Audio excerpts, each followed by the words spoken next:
Arestado ng Pasay City Police Station ang dalawang lalaki sa isang bypass operation na isinagawa 1:30 ng madaling araw nitong Nobyembre 14 taong kasalukuyan sa Emilia Street Corner, Buendia, Barangay 46, Pasay City.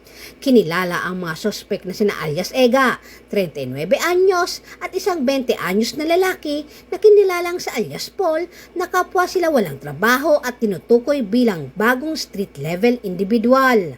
Nasamsam mula sa kanila ang 6 na sachet ng hinihinalang shabu na may bigat na 4.3 gramo at tinatayang halaga na 29,000 pesos. Isang 500 peso bill na ginamit bilang bypass money at isang Oppo cellphone. Nasa kustodiya na ng pulisya ang mga sospek habang ang mga ebidensya ay isinumiti na sa Southern Police District Forensic Unit para sa pagsusuri.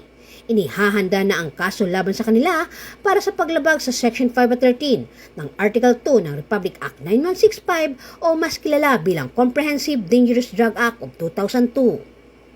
Mula dito sa Camp Bagong Diwa, Bikutan, Taguig City, ako po ang inyong PNN correspondent, Patrolwoman Ivy Corporal, alagad ng batas, tagataguyod ng Balitang Pulis.